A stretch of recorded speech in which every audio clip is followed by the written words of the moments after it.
We talk often about Tommy Robinson. I think we're some of the few people who do. It's a sort of non-traditional media where we can talk about him. How did your relationship with him start? I I was suckered, but like everybody else, on the whole Tommy Robinson's an evil right-wing racist fascist, because that's what I was told by the media. But then I did some digging and I found out A, he's never said anything racist, and B, he's not a racist. He's got a major problem with Islam. So I met up with him. We had a few chats, and then I met up with him. We interviewed each other and we became quite close. And yeah, when I was working for GB News, I said, well, you've got these vile people like Narinder Kaur, who they relentlessly invite on their channel, who will actually spew racist dribble. And I said, well, why don't you have Tommy Robinson on? They said, no, we're not having Tommy Robinson on. We're not having Katie Hopkins on. We're not having these people on. So the right, or the so-called right, practice cancel culture as well. You've got the Reform Party referring to those that support Tommy Robinson as that lot. And then you had Richard Tice just over the weekend turning around to, this man is meant to be socially conservative. And the majority of the Reform MPs voted in favour of assisted dying. And you've got him telling a National Health Service doctor, a highly qualified man, to grow up. And I just think, this kind of big boys club of, oh, I know better than you. That's not what politics requires. You don't speak down to the people that you have sought the authority to serve. You don't seek authority to have power over these people. You're here to serve them. You don't speak down to these people that object to the fact that the so-called so-called insurgent right-wing party is very similar to the ones that we've already got. Yeah, and it says people are so quick to sort of label anything as a sort of far right. I mean, it's even, I was reminded about J.D. Vance in the 2016 run up to that election. He was calling Trump the America's Hitler and so on and so forth. He was quizzed about that just before he became his running mate. And he said, well, look, I've seen how the media spun it and they were spinning lies about Trump. And I saw what a great president he was. So I had that road to Damascus moment. Why do you think Tommy's been labelled so badly in the press?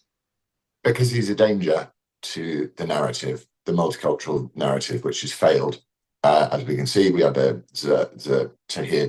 Tahir, whatever, I can't remember his surname, up in Parliament, one of the MPs in Birmingham, saying he wants blasphemy laws against desecration of the Quran and mockery of various Abrahamic faiths. We know what that means. It means you can't criticize Islam.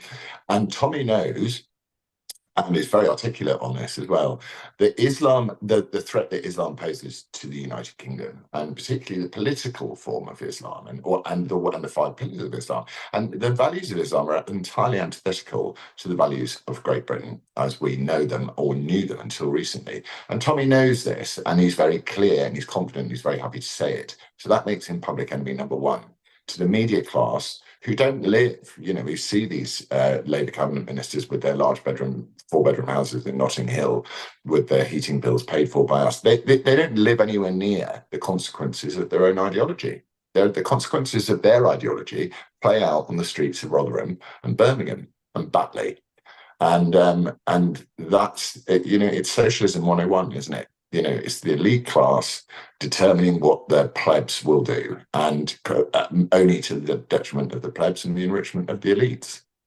Yeah, it is interesting, isn't it? I mean, you were on the show on the day that Tommy got sentenced to 18 months for contempt of court, October the 28th. He's now been 35 days in isolation, including on his birthday. Some of the comments about, apart from it's great that we're talking about it, a lot of people asked why you didn't go on the rally. And I've seen your social media posts on that. Do you want to clarify why you didn't go on the rally? Yeah, obviously Tommy's head was in the court case. So he was thinking about that. And behind Tommy are lots of people that organise stuff, some of whom I like to really know someone before I trust them. And before the march, before the rally, knowing that he wasn't going to be there, I didn't know any of the people. I didn't know them well. And I think you've got to be careful, because in amongst, whilst Tommy is a very calm and reasonable, well, actually, he's quite jumpy and up and punchy and all that. But where he is, I know where he stands. I don't know necessarily where other people stand, and I've got to be careful myself of where I put myself, because I don't want to be suddenly sat on a stage and someone comes up and says something that I don't agree with or endorse. And I'm not trying to blow my own trumpet in any way, but I'm pretty high up the list of people the police would quite like to have a problem with themselves.